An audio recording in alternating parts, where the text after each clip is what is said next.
Guys, patuloy na lang natin ito ng konti.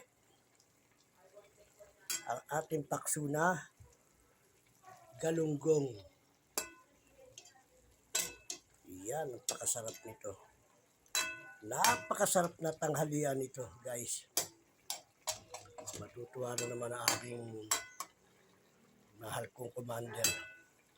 Basta mga Bisaya, gusto itong ganito. Pero ito yung pakso na pag pinatuyo ko, malagyan ko ng konti mantika. Okay? Kaya guys, hintayin nyo na muna to. At maya kakain na tayo. Kaya walang alat ang gusto nyo.